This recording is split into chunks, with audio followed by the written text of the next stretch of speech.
Welcome to Sola Melodica. I am Tim Kaiser. On this channel, we reflect and react to music lyrically, looking for redemptive qualities in the gift that is music. If this is your first time joining me, thank you so much for stopping by. If you've been here before or you're a subscriber, welcome back.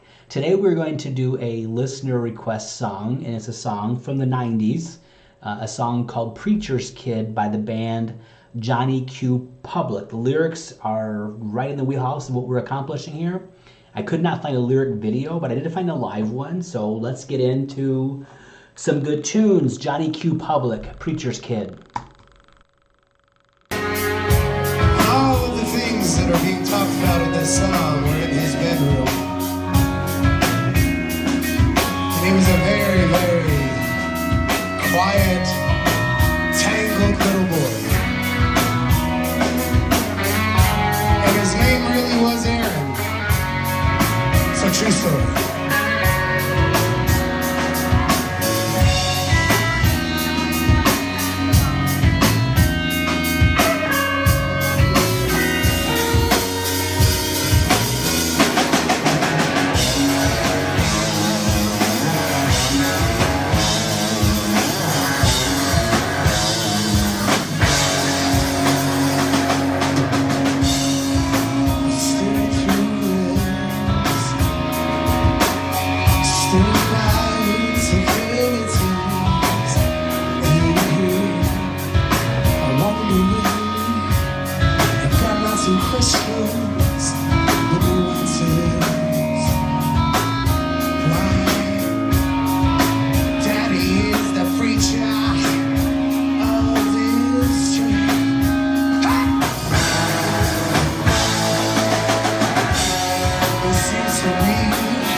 Wow, so there is a ton of anguish in this song. The lyrics, I thought were kind of on the edge anyway, but this vocalist is totally bringing the pain in this song to life. And this is a song that's almost 30 years old. This was recorded 8 years ago. Prior to that, it was 20 years that it came out to this recording. And he is nailing it. So obviously he is totally familiar, because he says this is based on a true story.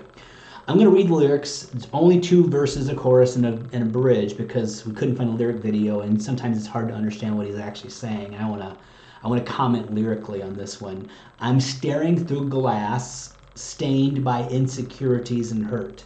I love the combination of stained glass, glass stained, but staring through glass a lot of time. This song's called Preacher's Kid.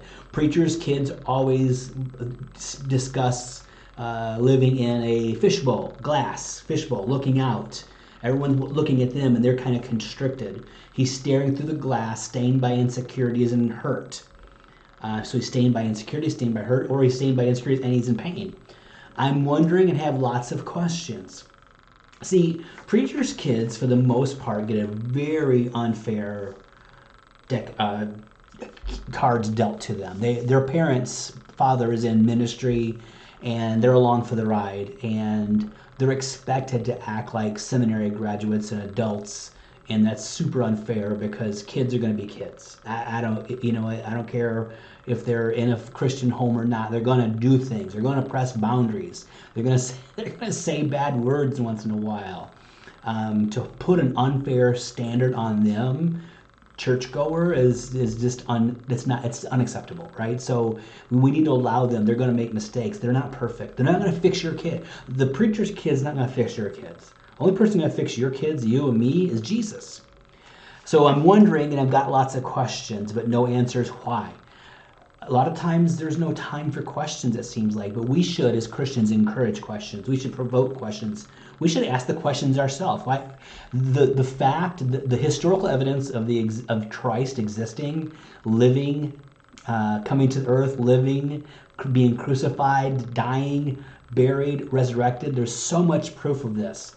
The cosmological argument, the teleological argument, all kinds of arguments, axiological argument of the existence of God. There is so much evidence that we don't even discuss. So they have questions, and they're unprepared, unfair. So he should be able to ask questions. Aaron should be able to ask questions and get answers from Pop. Daddy is the pastor of this church. Seems to be his only out besides basketball on the TV. So I think there's a lot of pastors now are just professional speakers. They're like TED Talk times 10, right? So they do all the stuff, but I'm telling you, ministry is tough. Ministry is tough. It's not shiny. It's not all like everything's perfect. I mean, look at what the Apostle Paul put up with. I mean, beat with rods, 39 stripes, shipwrecked, hunger, fasting, all kinds of bad stuff. And there's a preacher named Steve Lawson, I think it is. He says the problem with preachers now is no one wants to kill them, that they want to be friends with everybody. So here the pastor is only out as being a pastor. That's the wrong reason. You're going to come into a brick wall eventually because it's a thankless job. It doesn't pay well in most instances. So his only out is basketball and preaching, which is sad. Not only basketball, not only preaching, but that you can't be a creative outlet. Ministry can't be a creative outlet because it's too painful. So Aaron begins to ask the question, my name is Aaron. Does anybody even care? I'm lost in the shuffle. I want to fly to the moon and drive a race car. I want to be a star. He's got aspirations and dreams as a kid. And the vocalist said these are things that were in his room. I assume posters, probably model cars, maybe a rocket ship model. Please tell me, I want to be a star. I want to dream. I want to dream. Nothing wrong. Allow your kids to dream. Don't expect them to be little you, preacher, and churchgoer. Don't expect them to be the Messiah because they're not and never be. And that's just difficult. Impossible. All right.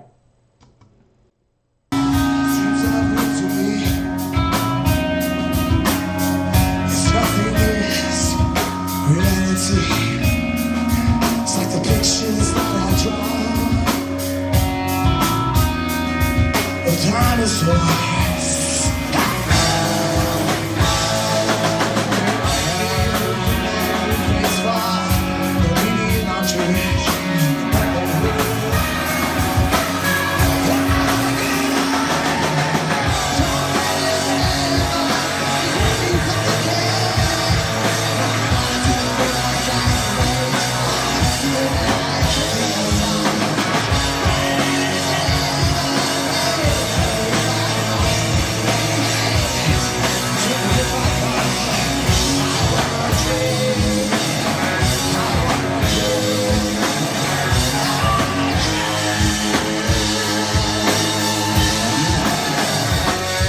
They're going to change tempo, it sounds like. So let's catch up with this next verse. Because dreams are real to me as nothing is reality. So this dream is where his outlet for the young man, for Aaron. It's like the pictures that I draw of dinosaurs. They remind me of the man who prays for the needy in our church. In other words, I'm not a good artist. I think that line is so good. They remind me of the man. It reminds me, it's like the pictures that I draw of dinosaurs. So they remind me of the man who prays for the needy in our church. That's his dad. Non-existent, maybe, or a thing of the past. It's so much going on in so little words. In other words, I'm not a good artist. Wow. All right. Poor Aaron.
need to stop it there because he's going into the bridge, and I want to talk about that guitar solo just for a second.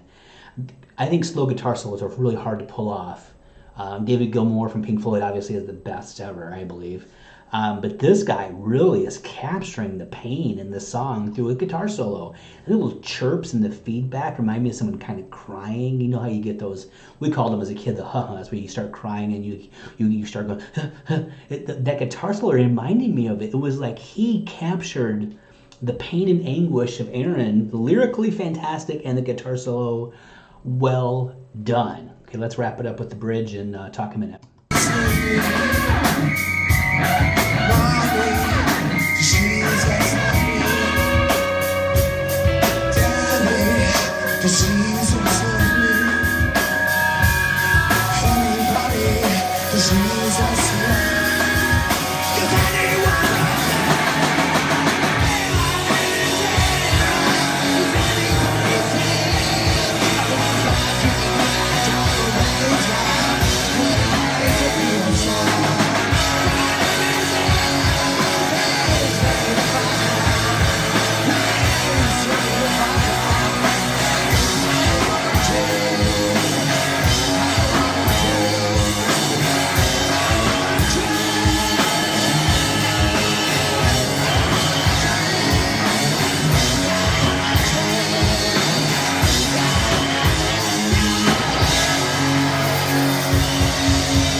Wow, that is a really, really solid song, and it captures a lot of emotion lyrically. The vocalist pulled it off and even, man, just amped it up. The guitar solo, the rhythm section is solid. So the bridge ends, does Jesus love me, mommy? Does Jesus love me, daddy? Does Jesus love me, anybody?